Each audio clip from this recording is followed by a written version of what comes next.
I think that this is a very good question because bronchiolitis is one of the most important acute infection of the lower airways in children, and is the most important cause of hospitalization in this group of age of patients. But still now we don't have a good definition of bronchiolitis because the diagnosis is clinical. You don't have an examination that is a gold standard for the definition. There are mainly two different definitions. There is the North American definition and the European definition. For North American, the definition of bronchiolitis is the first acute viral infection with wheezing in infants less than 24 months. In Europe, on the contrary, we define bronchiolitis, the first acute infection episode of the lower respiratory tract infection in infants less than 12 months. So you see the difference, 24 months and 12 months. And the major finding in auscultation of the lungs, instead of wheezing, are fine diffuse rales. And this is very important because it can explain why there are still many controversial in the treatment of the disease, in the outcome of the disease. If you think about the American definition, you can define bronchiolitis a child that has just an episode of viral infection.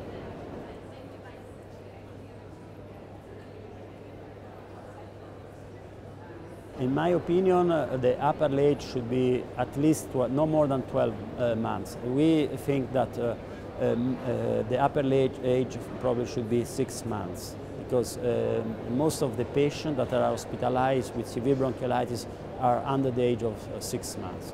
When you consider older children, you can make the different diagnosis with acute wheezing episodes.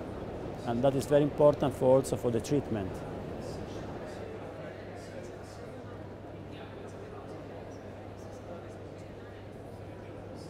The bronchiolitis is a disease, is a viral disease, and usually the epidemics depend on the spread of viral viruses, and it's different in country from the North Hemisphere and the South Hemisphere. So we had the epidemic of bronchiolitis usually in the winter months, and in the South Hemisphere is in the south months.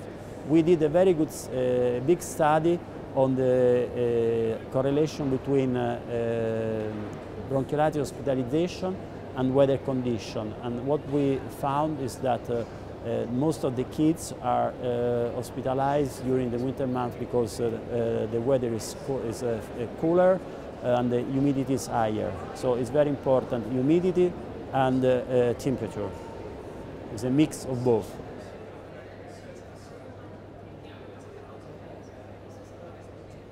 We know that air pollution, indoor air pollution and outdoor air pollution are very important in all respiratory disease, not only in adults but especially in children.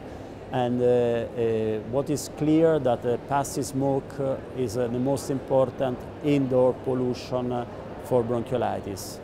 But also outdoor pollution is important because usually the children are carried out in a low level on the street and they can breathe all the smoke from the cars. So, but indoor pollution like passive smoke is probably the most important risk factor.